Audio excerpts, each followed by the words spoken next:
大家好，赵丽颖的风吹半夏刚刚结束，野蛮便正正式式的成为了野心。其实剧情的内容基本没变，只是风向和标题变了，因此改开大剧。通过聪明的方式呈现出了不一样的、意想不到的结果，而全年让人翘首以待的剧王县委大院刚刚好，通过同时分身两剧挑起重担的李光洁，让吃瓜群众有幸一睹了一种叫做有比较就有进步的最强画面感。可以说时间不好，题材不对，其实都是相对的。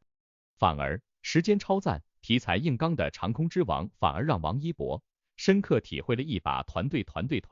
剧组的宝贵。视角永恒359度，观点永恒与别不同的申万我一直都感慨，中国的娱乐圈鱼龙混杂，水特别深，清流艺人想要出圈，想要站稳脚跟，真的非常不容易，容不得半点马虎。因为见不得你好的人不只是黑粉，因为黑粉不过工具人，幕后的黑手才是真正抢吃瓜瓤和蛋糕的人。看懂的人一目了然，看不懂的人瓜皮满嘴。所以迄今为止，不明白去年粉丝造反事件始末的人，依旧坚持着自己瓜皮的理论，依旧坚守着粉碎正主的做派。因此申万我也坚信，向来全球独家、全网独特的申万视角，这次彻底看穿并铁口总结出来的4大王炸弟弟的风向和麻烦，吃瓜皮的看客们或者买的真爱们依旧不明所以，孜孜不倦，喜吃瓜皮。昨晚刚刚结束的 GQ 年终盛典，众星云集，活动有趣。毫无疑问，王一博是星光最盛的目光焦点。从开始的入梦活动策划，猜测王一博会不会参加这一趴，到王一博的妆造、衣服、首饰大讨论，到王一博居然是和成尔导演走的双人 T 台，一直到那场时候，王一博和成尔导演戴的都是无名字样的口罩，都上了热搜。大明星不愧是大明星，一举一动都举足轻重，都为大家津津乐道，讨论不已。服装庄重典雅，不是以往很多次的活泼有趣，再也找不到爱豆的影子。妆容近乎素颜，全无装饰，一派绅士儒雅，唯有小饰品暴露出来了一点心机和趣味。第一套服装搭配的领结花居然是香奈儿的胸针，又是1932真品系列，真的有一点优雅与不羁，还能这么用。第二套服装全黑色，却搭配了香奈儿的真品项链，熠熠生辉。为啥这样风格迥异？很简单，一是场合，虽然是时尚活动，可是它是和合作的长辈一起走红毯，所以不适合花里胡哨，更不能搞怪轻佻。二是定位，王一博此时不再是要大杀四方的爱豆，而是沉稳的一步一步积累，一步一步向前走的演员。而和他一起走的正是导演，那么唯有庄重与得体。即便如此，王一博的气质仪态台风反应依然无人能及。他的从容不迫，他的沉稳潇洒，他的仪态万方，就在 T 台这方寸之地又一次显示的淋漓尽致。再加上摄像机的摇臂差点打到成尔导演时候，他下意识的一挡一示意，尽显体贴与关心。不愧是你，细心的王一博。即便带着盲公镜的成尔，甚至还不知道发生了什么。这一幕欢迎您到申万我的短视频区自觉吃瓜。作为疫情放开后第一个时尚活动， GQ 此次活动举办的真的比较仓促，有很多不尽如人意之处，例如灯光打得太狠，例如流程太匆忙，过程有点混乱，例如工作人员引导提醒不够及时，还有最大的问题，由于疫情问题，很多原定人选无法参加，导致星光不足，全靠王一博、成尔、李现、张若昀等撑场面等等。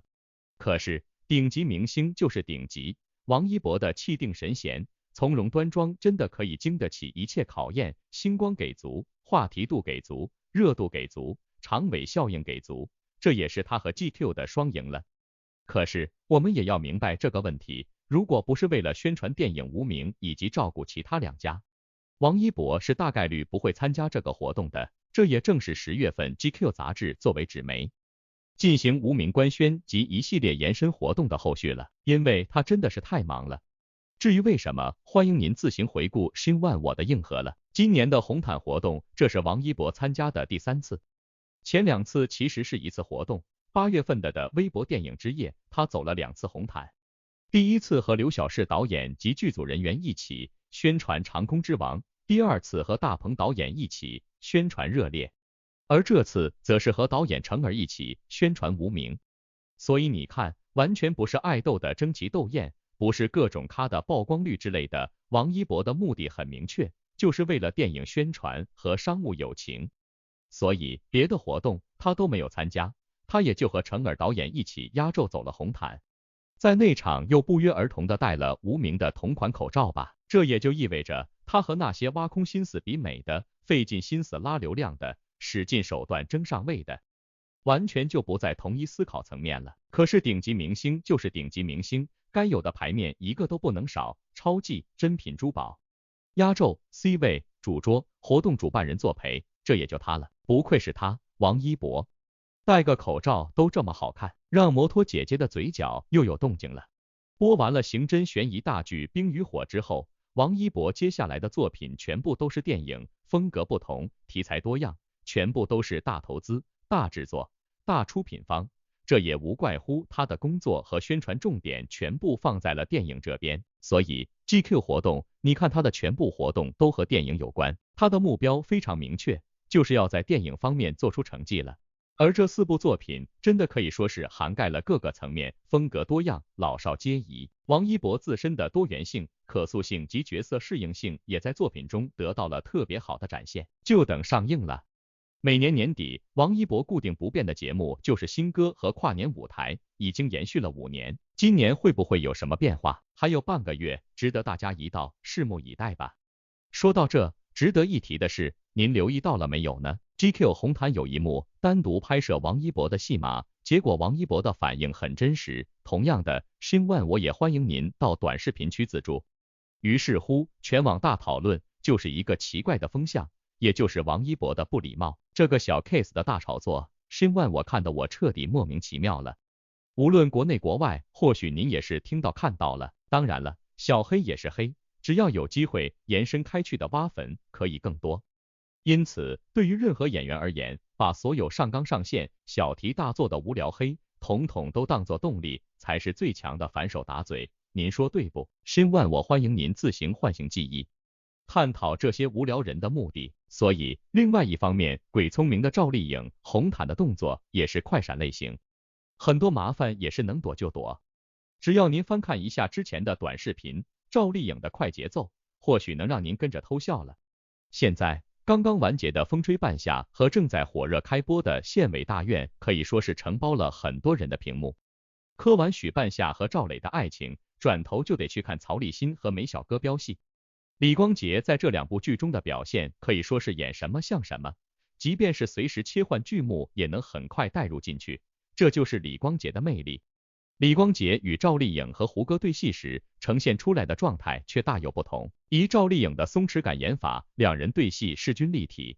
风吹半夏是一部很有质感的年代剧，李光洁在里面饰演的赵磊真的像是小说人物走出来了一般，演技自不用多说。赵丽颖是比较松弛的演法，这一点跟她在《知否》里的表演很相似，非常生活化。尤其是两人暗戳戳的生出情愫的时候，赵丽颖的整体妆容、穿搭以及台词的演绎都营造出了属于那个年代独有的氛围感。特别是在李光洁职场失意后，赵丽颖要让他过来帮自己的时候，赵丽颖把一个女商人的精明演绎的淋漓尽致，对着李光洁使用了18般武艺，先是画饼，然后在生活上也很是体贴。一句10年后我不一定需要你，现在很需要你，就让人想拒绝都难啊。而且不管是眼神还是动作，赵丽颖都是很轻松自然的，一点都不做作。还有到后来，两人越走越近，不管是工作上还是生活上，都给人满满的 CP 感。在李光洁要离开的时候，赵丽颖终于想明白了，李光洁才是自己想要的人，立马把车开回去的那个着急情绪，真的很牵动人。最后两人相拥在一起的画面太美好了，一点都不油腻。不过这都是小意思，最让小八欲罢不能的是两人在床上对看的画面。这个时候的赵丽颖不是女商人，而是李光洁的小女人，那有点害羞又想主动的样子，嘴角还偷偷上扬，果然是正在恋爱中女人的样子啊。剧集开播时还担心赵丽颖和李光洁没有 CP 感，幸好两人的演技打消了观众的顾虑。可以说两个人大量好玩的镜头语言，有时候回顾一下也能轻松一下。特别是新万我的一些替补配乐，能让您一笑就更好了。GQ 盛典上，同样的一些镜头语言，也能让人捕捉到大量的细节和领悟。比方说，当王一博逆光而来时，酷拽依然的眼神后面，藏不住一种让人心疼的沧桑和疲惫。用沧桑来形容 GQ 盛典上的王一博，或许口味太重，而实际上呢，新万我感觉这个沧桑也跟压力这个词差不多了。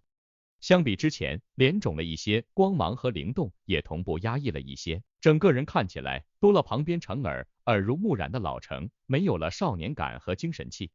很难相信，这竟然是既酷盖又爱笑的王一博。为了拍电影，一博已经很长时间没有出来营业了，所以这次的 GQ 盛典对于粉丝来说期待已久，意义非凡。可是看到这个状态的一博，不少人还是直接坦白说，多少有点震惊和失望。谁能想到，年仅25岁的王一博，老干部的颜让颜值党很晃。当然了，新万我也是从年头聊到年尾了，老干部可不是贬义词。要知道，王炸姐姐被批最多的是什么呢？当然了，现在的王一博和之前的王一博，的确让人感受到了他身上的压力山大、贵气和精致，外在依然，眼神和灵动，见仁见智。于是乎，有好事者再次提到了一个诡异的话题，而且完全契合了这次现场而来的两大主角。也就是说，今年9月份，网友不仅评选了内娱4普女星，也评选了的国产剧4丑男星，其中王一博得票率高达67%，位列第2。另外一位，您也可以暂停留意一下屏幕中的排名了。当时大家并不当回事，因为无论是蓝湛还是谢允都非常的帅气。可看到这次2022年 GQ 盛典上的王一博，有些人就开始琢磨着老话重提，带歪风向了。同场出席的另外一位巨星也是奇了怪的，一同躺枪了。所以新万我也是好奇，这次的风向二番，果然是黑材料已经预备好了，重提4丑评选，果然成功把 GQ 2位大牌诡异的送上了一换一真的头2把交椅。当然了，新万我也强调了，王一博前不久才现身的刀削的脸庞的确出现了浮肿，这情况简直就是年初的翻版，明显太累了。所以新万我有时只能废话重提，团队，对比有时就是伤害，无论纵向还是横向。同一个李光洁，想必也是深有同感的。在风吹半夏中，他和赵丽颖的对手戏简直就是喝了酒一样，干劲十足，热度满满。即便当时或许都没想过冲奖的事，而把寄望放在了剧王县委大院身上。然而呢，二胡歌演技太端着，精英感太重，不像县长。而在县委大院里，李光洁又化身县长，三言两语之间，他那种精明狡猾的干部的气质一下子就上来了，人物适配度非常高。但是从胡歌身上，小八还是没看出来基层干部的影子，看上去有点端着，还是演其他剧的时候那种典型的学院派演法，一点也不接地气，没有成功融入到角色中去。新上任的县长胡歌气质过于贵气，举手投足间都有一种王公贵族的感觉，或者像现代剧里低调的富二代，什么都像，就是不像一个靠双手从基层打拼来的干部。网友直言，胡歌的形象还是适合从高到下，而不是从基层自己闯干出来。比如之前在《伪装者》中饰演的明台就很好，与李光洁对戏的时候，差别就更加显而易见了。首先从服装上来看，第1集刚开始的时候，胡歌饰演的梅小哥去运动场跑完步，见到了李光洁饰演的曹立新在门口等他。或许是运动装和西装的强烈对比，从第一个造型上来看，曹立新塑造的干部形象更胜一筹。确实从长相上来说，胡歌看起来很正派，但也有些痞气和不正经。所以在《仙剑》中的李逍遥和《琅琊榜》里的梅长苏都是很符合的，反倒是第一次尝试的基层干部看起来有点格格不入。其次从人设来看，梅小哥作为刚上任的县长，光明县财政没钱，各种问题和麻烦又都纷纷找上门来，面对各种难以下手的问题，梅小哥选择了去九原县化缘借钱，两位县长之间的博弈也就随之而来了。没有对比就没有伤害，曹立新在各种会议上的神态、发言以及举手提问问题的动作，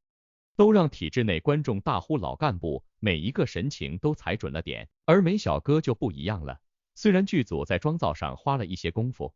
熬夜导致的疲惫感，额前滋生的几缕白发，但是他的讲话却与现实生活中的领导讲话大有不同，少了些所谓的官气儿。与曹立新对话的时候，气场上明显显弱，而且感觉有点不自在，好像很难接住戏。还有就是胡歌和万茜在剧里也不像两口子，两个人表演的痕迹很重。且不说夫妻像这种仁者见仁智者见智的问题，梅小哥和万茜的相处模式就很奇怪，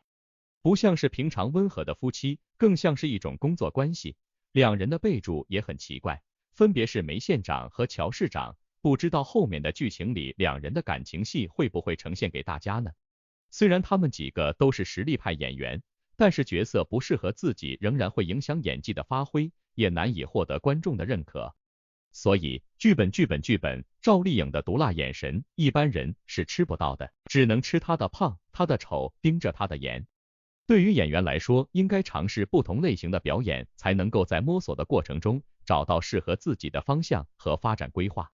无论是电影还是电视剧，精湛的演技总是能够被大家看到的。这2年有很多男艺人开始转型，在电影的领域也都取得了不错的成绩。如今当红的男演员也渐渐成为了电影和电视剧的主力。近日，好事网友掐着时间点，突然评出了一份电影圈几位热门男艺人的等级表。上榜那几位艺人都是这一段时间表现比较出众，而且有一定成绩的。通过这张登记表，或许您的眼镜可以摔了，重新捡回来了。为什么Shin Wan我会这么说呢？首先，第一梯队的就是2位票房破100亿的男艺人，他们分别是刘昊然和易烊千玺。刘昊然是首位95后电影票房突破100亿的男演员，而易烊千玺是首位00年票房突破100亿的男演员。刘昊然刚出道没多久，就解锁了他的代表作电影《唐人街探案》。这部电影曾连续多年在贺岁档上映，也正是因为这个系列电影，刘昊然的票房才能够突破100万。他的发展规划也一直很清晰，从入圈以来就把更多的重心都放在了电影上。当然，在电视剧方面，他也有比较出众的作品，其中就包括青春校园剧《最好的我们》，这也是很多朋友心目中无法替代的青春剧。易烊千玺一直都是非常低调的，他是作为童星出道的，而且刚开始成团出道的时候，他也是团队中存在感最低的，而如今他的发展越来越稳定，他出演的很多电影，无论是制作班底还是合作的前辈演员都是非常优质的。他能够达到票房突破100亿的成就，也用了不到3年的时间。跟着，今年朱一龙凭借他主演的电影《人生大事》斩获了金鸡奖影帝，这对于朱一龙来说是一种肯定，也是一种认可。朱一龙刚出道的几年里，也主演过多部电视剧，在很多剧中担任配角，能够一步步走到今天，也是因为他始终在坚持。这2年，他以主角的身份走进大众的视线中，也让很多网友看到了他更多的可塑性。目前来看，朱一龙算是同期的演员中转型比较成功的。这个第2梯队，您认同吗？如果怀疑的话，倒是可以自行回顾一下Shin Wan我早些时候的硬核深扒。等级表中，王俊凯处于第3梯队。这几年，王俊凯一直都在摸索自己的发展规划。他参加过娱乐类的综艺节目，也参加过音乐类的综艺节目，拍过电视剧，也演过电影。他和张译、樱桃等前辈艺人合作主演的电影《万里归途》口碑非常好。这一段时间，因为王俊凯长时间不营业，引发了粉丝和网友的一些争议。估计他的团队也在为接下来的发展做准备。这些Shin Wan我都有第一时间的感慨，有对比就有感慨，此话不虚。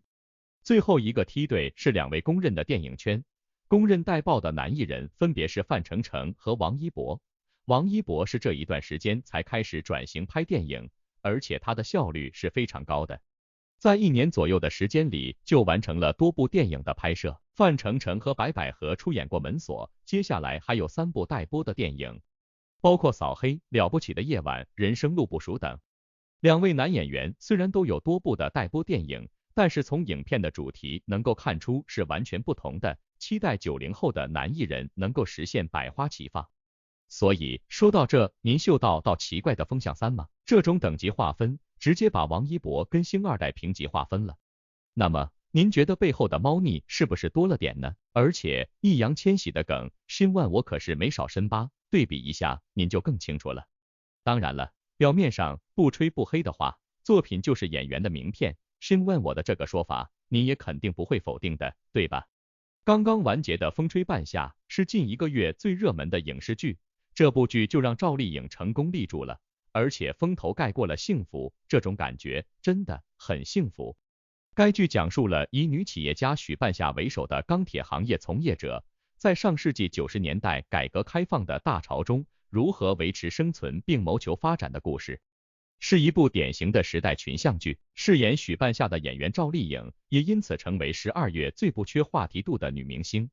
风吹半夏项目初期，导演傅东育有点忐忑，这是现实主义作品，又是改革开放题材，不那么好拍。赵丽颖提出大家冷静48小时再做决定，到了第36个小时，赵丽颖主动给他打电话，只要你想拍，哪怕让自己拍不好，也不能让别人拍不好。那一瞬间，傅东育在赵丽颖身上看到了许半夏的影子，是小赵同学的勇气把我踹上了这个战线。他说，是大女主，也是群像闯剧。与如今追求考公上岸的年轻人不同，90年代的年轻人流行下海经商。上世纪90年代，中国由计划经济改革为市场经济，中小企业经历了野蛮生长的阶段。有人说那是个摆地摊都能发财的时代，也是创业者眼中的黄金年代。风吹半夏正是着眼于1990年到2002年身处钢铁行业的主角们见证的时代变革，以及他们自身境遇的兴衰起落。女主角许半夏是这个故事的题眼，她白手起家，毫无背景，眼光却很独到，通过倒卖废钢起家，一路披荆斩棘至独立开辟进口业务，开大钢厂，成为行业龙头。他与陈宇宙、佟骁琪组成的钢三角令观众印象深刻。小陈做事妥帖细心，任劳任怨；佟骁琪桀骜不驯，但很讲义气。他们从事业起步就始终陪伴彼此的身边，没有狗血的爱情线。他们既是创业伙伴，也是能以命相托的朋友。剧中钢三角永远不放弃彼此的友情也很动人。另一组核心人物则是半夏进入钢铁行业后认识的几位大佬，其中武建设是老大哥，退伍军人出身，话语权高，爱面子，愿意带大家一起赚钱，无法接受自己落于人后。武建设从他身上可以看到传统大家长的影子，好赚钱也好面子，发家后为村子做了不少好事。裘必正处事圆滑，唯利是图，是典型的生意人，拿不定主意时总爱问问下属郭启东。郭启东聪明有能力，是当年少见的大学生，坐牢期间都能帮裘必正省下30万，他们相互利用，也相互戒备，两人相爱相杀。郭2次进监狱都和裘有关，甚至有人磕到了微妙的 CP 感。另一位老板冯玉是钢厂老板，靠妻子和岳父起家，没什么事业心，起初想要抛下发妻去寻求爱情，2次离婚后，最终心灰意冷的回农村种地。冯玉早期恋爱脑，后期人称冯渊明。此外，男主角赵磊理性克制，重工业发展委员会副主席高跃进正直清廉，还有佟骁琪女友野猫、婚托周倩等角色都被刻画得入木三分。很多人说这是一部大女主剧，其实它的定位更贴合时代群像闯剧，书写的不是一个人的成长，而是一群人的成长。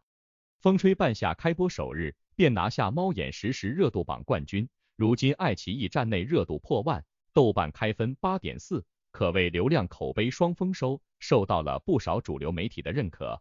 人民文娱给出高度评价，从大处着笔，细节写实。光明网则称，这部剧对我国民营经济和民营企业进行了全景式的回顾与守望。那么，风吹半夏究竟为何能做到流量口碑双丰收？或许离不开以下几层因素。原著文本扎实，制作团队经验丰富。本剧改编自著名网络文学作家阿奈的作品《不得往生》，原著豆瓣评分 8.3， 文笔细腻写实。大江大河都挺好，欢乐颂等几部爆款剧的原著均出自他的手笔。由阿奈原著小说改编成的影视作品，电视剧制作团队中，总导演傅东育曾执导《破冰行动》《理想照耀中国》等大剧，编剧张挺写过《孔子春秋》《海上孟府》，亦是圈内资深人士。剧中画面对90年代进行了深度还原。如果看过这部剧，你会发现剧里有一股浓烈的怀旧色彩，大到房屋和建筑的风格，小到物件摆放，主角们开的车、戴的手表，以及他们的发型、穿着，剧组都花了大量精力来还原，力求贴近那个时代。演员们也演出了角色的复杂性。王劲松扮演的许父刻板自私，偶尔又忍不住拿出父亲的名义关心女儿。刘威演的武建设时而颇具情义，时而不择手段。他们正邪两副，很难简单的用好人或坏人来做评判。除去以上因素，在那个充满激情的年代，阶级流动性强，人们坚信努力能够改变命运，产生了一个又一个造富神话。这样大起大落的人物经历，对今天的我们依然具有强烈的吸引力。一个野心勃勃的女人，其实支撑起了全部的故事。众多角色里，赵丽颖饰演的许半夏最为人津津乐道，这也是风吹半夏的特殊之处。改革开放题材的影视剧中，很少将女性作为叙事主体，人们默认那是男人的天下。生意场上，许半夏聪明灵活，面对着一群低学历男老板，隐瞒自己上过大学，理由是这帮老板普遍文化不高，不待见大学生办事。饭桌上，他笑脸迎人，一杯接着一杯喝酒，让前辈们务必要带他玩。应了一句老话，伸手不打笑脸人。其中有个重要桥段，武建设听说了一个从俄罗斯进口废钢的渠道，共5吨配额，利益丰厚。许半夏软磨硬泡要来了1.5万吨配额，最终只分到5000吨，为此四处向人借钱，才得以成行。然而，当一行人去了俄罗斯后，他们发现自己是被骗了。临近春节，其他人自认亏损回了国，只有许半夏留在了这里，想要找到骗子。他找到了其中一个骗子，钱却回不来了。好在他找到了另一个买卖废钢的渠道，他决定再赌一把，直接进口5万吨废钢，并请求外企高管赵磊投资他2450万买废钢。此时两人不算熟悉，赵磊犹豫不定，半夏斩钉截铁地告诉他，我这一辈子都没有这么确定过，我们肯定会赢。赵总，请你相信我。而这批废钢后来的确让他打了场成功的翻身仗，在行业里站稳了脚跟。赵磊评价他赌性很大，许半夏反驳，这是叫魄力。以许半夏为代表的90年代女企业家，正是靠着这样的魄力，才在男性为主的行业里闯出了一片天。据全国妇女联合会统计，女企业家在80年代占中国企业家总数的10%。到了2002年，也才将达到20%。无论在电视剧还是现实里，上世纪80、90年代能在一群男老板中站住脚跟，都不是件容易事。许半夏有野心，目标也明确。剧里通过他的野心，探讨了一个问题：女性能不能有野心？有野心的女性会面临怎样的处境？这或许可以从许父以及武建设的台词中窥得一二。许父叮嘱他，手上有钱，踏踏实实过安稳日子就好。质问他，为什么非要野心这么大？武建设也劝他，小女孩不要只想着赚钱的事，当务之急是找个好男人嫁了。老板们起初不把这个小姑娘放在眼里，随着她的生意渐渐扩大，成了当地钢铁行业的大人物，这帮老板才开始真正忌惮她，防备她，甚至设计陷害她。此时，许半夏对他们的态度也产生变化，从前辈们带我玩，逐渐变成咱们合作必须我说了算。因此，许半夏态度的变化，见证了他地位的变化。剧中的许半夏有野心，有能力，也有原则。事实上，电视剧将这个角色高度理想化了。野心向来不只是含有褒义，而是与利益、欲望相伴相生。在商业竞争中，多的是为了利益而违背道德，甚至违背法律的故事。不少资本的第一桶金都挣得不那么光彩。比如原著中的许半夏，起家时就没有那么干净。当他想租下滩涂做堆场时，面对村长哄抬租金，他找人用废油污染了滩涂，从而用低价租下，却也因此毁了海滩。这也是不得往生的由来。一位老太太对许半夏的诅咒比不得好死更严重。许半夏先提议，听到童说有渠道，立刻拍桌叫好。剧中污染滩涂的人成了小陈和童潇启，许半夏对此毫不知情，并在事发后极力挽救他们造成的损失，一直背负着对村民的愧疚。这样的改编让许半夏的形象更正面，符合观众朴素的价值观，却也损失了这个角色的复杂性。即使如此，许半夏依然是赵丽颖演过最富有张力的角色。翻开风吹半夏的豆瓣页面，不少人都给出了这样的评价。看了后发现赵丽颖和其他同期演员不是一个 level 了。八五花里她很认真的在转型，现实里的赵丽颖与许半夏有着共通之处，出身较低，有野心，有清晰的人生规划，却也比较务实，低头吃饭抬头干活。早些年赵丽颖接的多是《花千骨》《楚乔传》这类古偶仙侠剧，但近些年戏路有了明显转变，她演过的《知否知否》《理想照耀中国》《谁是凶手》《幸福到万家》等作品，要么是现实主义题材，要么角色有着清晰的成长线。赵丽颖的演技谈不上没有瑕疵，但也比以前进步了不少，这就让追剧的人们多了更多的共情和岁月的共鸣。不知道您对申万我的感受？共情不？岁月有时能够成功的勾起大家的共鸣，也能成功的引发蹭流量或者说带风向的操作。2022年的12月14日，一名叫程一的博主更新一段微博，内容显示 Surprise 提前发个圣诞糖，完全符合向日葵的花语，我的眼中只有你。首先说明一下，这个程一是中国歌曲作词人，2019年为《陈情令》国风音乐专辑中主题曲《无羁》以及插曲《意难平》作词，代表作《陈情令》主题曲《无羁》，《陈情令》插曲《意难平》。中文名程一，国籍中国，职业歌曲作词人，代表作品《无羁》《意难平》。主要成就第27届东方风云榜音乐盛典10大金曲奖无羁 ，Timia 腾讯音乐娱乐盛典酷狗音乐年度金曲奖无羁，性别女。他的微博一发出就引发网友热议，很多网友纷纷跑去程毅老师微博评论区评论，问剧中 CP 最终牵手没？程毅老师只回复了一个表情包，这态度申万我要给0分，因为玩暧昧不是这么玩的。之后他又发了一条微博称，保密协议到期了，把我看到的真情流露通过约稿的漫画呈现出来，生活的苦闷从此被我一脚踢开。此事还上了微博热搜，很多网友纷纷表示磕到了。要知道当时肖战、王一博当时主演的《陈情令》是一部非常受欢迎爆火的网剧，两人在剧中所演的魏无羡跟蓝忘机备受大家喜欢，对此在现实生活中还有两人许多的 CP 粉。也有 CP 网友表示，热搜可能对他们不好，很多 CPF 都在努力降热搜了，大家都明白，怎么说呢，专注自家就好了。上热搜很多 CPF 还是有在努力降热度，只在自家超话科，只是有些个别的不太理智。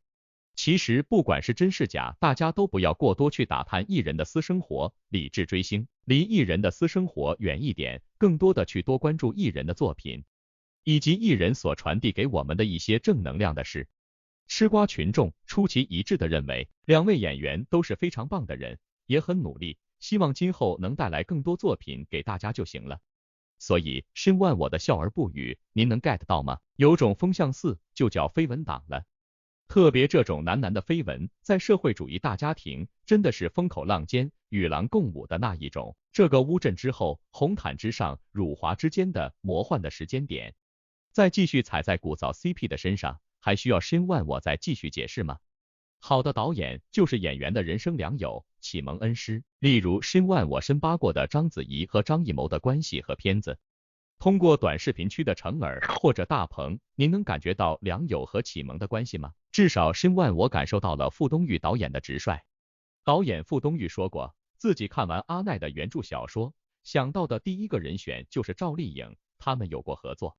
他身上那种静静儿的感觉和许半夏很像。赵丽颖也曾在星空演讲上分享过跑龙套的经历，那时人人都说她是丫鬟脸，演不了女主角。回望这段经历，她笑着说，别让我抓住机会，一旦有我一定会拼命的抓住。这也证明了女性有野心并非坏事，如果没有野心，许半夏或许还在第一段感情中蹉跎时光，如果没有野心，赵丽颖也走不到今天。而正是赵丽颖的野心，让许半夏这个角色更加饱满，也让整部剧的完成度更高。野蛮的风吹过了那个时代，让赵丽颖也起飞了，连带赵丽颖的野心。申万我真的感慨良多。风吹半夏面试前经历了2轮改名，第一轮是改掉小说不得往生的原名，变为电视剧野蛮生长，第2轮则又改成了如今的风吹半夏。网上有种有趣的解读角度称，3个不同的名字代表了3种不同的视角。站在普通底层劳动者视角，看商人为了生意不择手段，是不得往生；站在老板们的视角，回望过去的奋斗时光，是野蛮生长；站在时代的角度，他们赶上风口，抓住了机遇，是风吹半夏。而这阵风吹过的不只有许半夏，还有剧中的多个角色。老大哥武建设出身贫苦，小时候睡过防空洞，嚼过树根，后来成了一名退伍军人。改革开放后靠钢铁生意发家，是第一波吃到时代红利的人。而裘必正、郭启东、冯玉等人也都曾乘上那股风，扶摇直上。导演傅东育在采访中提到，风吹半夏写的是钢铁行业，实际反映的是一个很多人共同经历的年代，即使处于不同行业环境，每个人都面对着一个勇闯天下、敢想敢干的年代。最后几集中，许半夏提出与武建设、裘必正几人合作，新的钢厂自己占股60%，武建设占25%，裘必正占10%，冯玉则占5%。他说了一些掏心窝子的话。咱们几个做生意做到今天，一路上磕磕绊绊的，谁都有风光的时候，谁都有跌下来的时候，都不容易，也都不好过。咱们斗来斗去，斗了这么多年，谁落着好了，最后都没什么好处。所以做生意，咱们还是要团结。生意场上没有永远的朋友，也没有永远的敌人，总有人走在时代的前面，但没有人能一辈子走在别人的前面，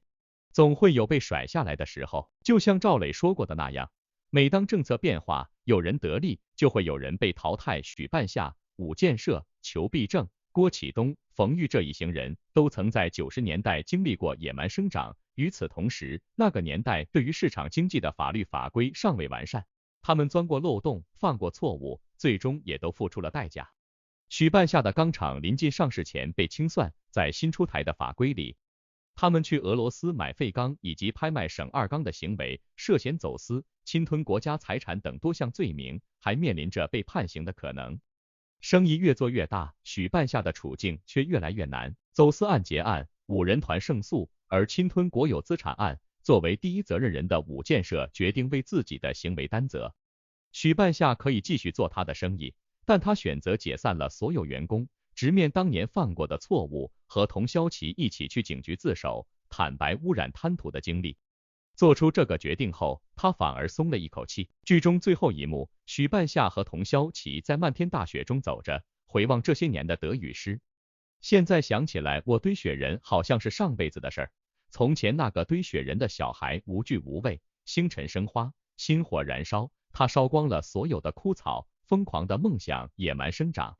后来小孩慢慢长大了，他的梦想实现了，但是他曾经做过的一些事留下了伤痛的痕迹。他以为自己能像从前一样逃离，但走遍世界，他却发现无处可逃。最终，许半夏和童潇齐因污染贪图被判刑。由于这些年他们一直在对村民们做经济赔偿，又是主动自首悔罪，判了1年有期徒刑。那些犯过错的钢厂老板们得到了各自的惩罚。武建设因违规排污及转包钢厂时涉嫌欺诈，被判有期徒刑1年。裘必正涉嫌偷税漏税，但因脑梗瘫痪，丧失承担刑事行为能力，需缴纳高额罚款。故事定格在此，很多人说这个结局太悲了，我反倒觉得，对于这些角色们而言，这或许意味着新的开始。就像许半夏的那段独白，他开始与自己和解，把过去折叠起来，收藏到记忆里，不再感到痛苦。那一刻，他终于可以坦然地面对当下，坦然地面对未来。有多少许半夏这样的企业家，在时代洪流中获得过也失去过，最终满身伤痕却始终奋力前行。风吹过了那个年代，主人公们在时代之风中变得成熟，变成有担当的民营企业家。每集片头都有一只蝴蝶轻盈地飞舞在钢铁厂、码头这些半夏成长过的地方，姿态轻盈美丽。当蝴蝶扇动翅膀，充满机遇与风险的90年代也早已随风而去。好在这部大热的改开大剧，在无需改开的年代里，成功的乘风而起了。其实王炸弟弟的好消息还是有的，那就是王一博的摩托大队终于浩浩荡荡开过来了，4000万。但面对此盛景，有人敲响了3记警钟，这让申万我也是同感，毕竟清醒的人理解的人太少太少，尬吹尬黑，总会让人躲进了温室，听不见风雨了。您说对不？一，高处不胜寒。4000万的粉丝体量在内娱是遥遥领先的存在，但越里疯癫，越多人看到的只能是背影，这势必导致因为同行人的减少，知己者的稀有，能对他有所教益亦或启迪的人，慢慢都会落在他的身后。王一博的地位越高，能力越强，也注定会愈加孤独寂寞。有些路只能剩下酷盖一个人走，位置越高，仰望的人也就越多。王一博的身上但凡有些瑕疵污渍，也势必会被一览无余，乃至毫不留情的予以揭示，以期将其拉下神坛。所以酷盖需越加谨言慎行方可。这样的高位亦很难不引发红眼病的泛滥。自古以来就有欲加之罪和患无辞之说，那么造谣生事、无中生有、栽赃陷害，也将如阴云滚滚而来。就像前些时，王一博在横店好好的拍着戏，结果被人举报说干违法的勾当之类。傲人不如者必遣人，疑人不肖者必小人，说的即是此种。所以高处风景确实很美，但高处的寒风冷雨亦更凄厉，时时谨慎，方可行稳致远。二，生于忧患，死于安乐也。忧愁祸患使人生存发展，安逸享乐使人萎靡消亡。孟子的忧患观到今天仍旧具有蓬勃的生命力。人多数能够在艰难困苦中保持清醒，在低谷逆境中砥砺拼搏，但一旦功成名就，衣锦还乡，鲜花与掌声，名利与诱惑，将像毒药一样慢慢腐蚀掉一个人的进取向上之心。而人一旦安于现状或者目空一切，那么注定功亏一篑，再无生机。历史上这样的例子比比皆是，比如著名的勾践灭吴，吴王夫差打败越国，逼得越王勾践为奴，而勾践卧薪尝胆，终于复国。骄奢淫逸的夫差反被逼自刎，毕竟凶德致败其中一端就是长傲。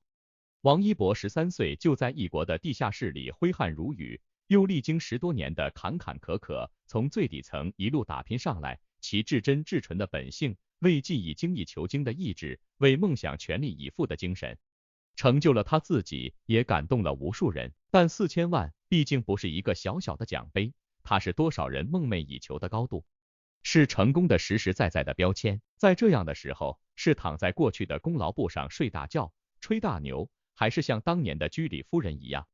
将自己的奖牌送给女儿做玩具？是名利如粪土，而仍旧有谦虚低调的本质，有一切重新归零再出发的魄力与韧劲。这一切，旁人无权替酷盖做出抉择，选择权在他，未来的路也只在他的脚下。三，水能载舟，亦能覆舟。4000万是一个一个粉丝如万捐汇海点滴凝结而来，这其中有甘当颜狗奔着王一博的天怒人怨的颜值来的，有喜好运动奔着王一博发达喜人的运动细胞来的，有荧屏照进现实被王一博的塑造的某一个银幕偶像，亦或一首歌，甚或一个眼神一个动作吸引而来的，有荡涤心灵被王一博的清醒自持敬业奋斗感动而来的。但不管何种诱因，明星与粉丝之间的关系就像磁铁和铁屑，磁力一旦消失，原来围聚其间的小铁屑自会脱落，然后再奔赴下一个吸力超强的磁铁。所以就像王一博所说，粉丝只是能陪伴他一程的人，而能让过客不散落四方，甚至不去倒打一耙，则需明星本身始终拥有足够的魅力与吸引力才可，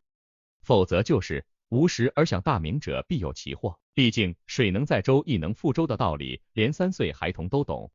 所以在王一博成为当之无愧的顶级明星的时候，清清楚楚、明明白白，能够深刻共情和理解王炸弟弟的人，才是王一博最需要的真爱，绝对不是买买买。